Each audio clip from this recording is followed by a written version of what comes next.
वकला की तंजीमें यानी बार्स एसोसिएशन जो है ना वो भी यही कहती हैं, पार्लियामेंट ने अपनी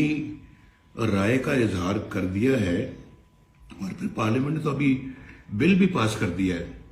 और वो बिल जो है वो अब पार्लियामेंट का मतलब ये कि कौमी असेंबली से सेनेट से वो पास होके तो सदर ममलिकत के पास चला गया है दस्तखतों के लिए। अब मेरा ख्याल है कि इस बात का भी तो एहसास किया जाना चाहिए कि पार्लियामेंट एक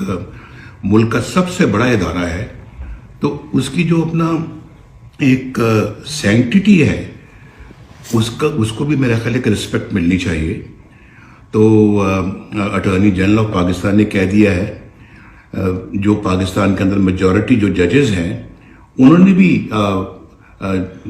मेरा ख्याल है कि कोई कसर नहीं छोड़ी, अपनी राय का इजहार हर तरीके से कर दिया है। सिविल सोसाइटी कह रही है भाई, तो फिर जब सबकी एक मुत्तफिका आवाज है तो फिर जिद क्यों है, किस बात की जिद है, क्यों इसरार किया जा रहा है कि ये 3 जजेस ही जो है वो बेंच पे रहेंगे। ये एक कौमी इशू है भाई, ये कोई छोटा मोटा कोई इशू नहीं है, किसी कोई ट्रक का इशू नहीं है, कोई रेडी वाले का कोई मसला नहीं है, या किसी का प्लॉट खाली कराने का मामला नहीं है। ये तो एक कौमी इशू है, बहुत बड़ा कौमी इशू है। और सुप्रीम कोर्ट में बहुत सारे माशाल्लाह जज साहिबान हैं, तो सिर्फ ये 3 क्यों? और मैं ये समझता हूं कि हर केस में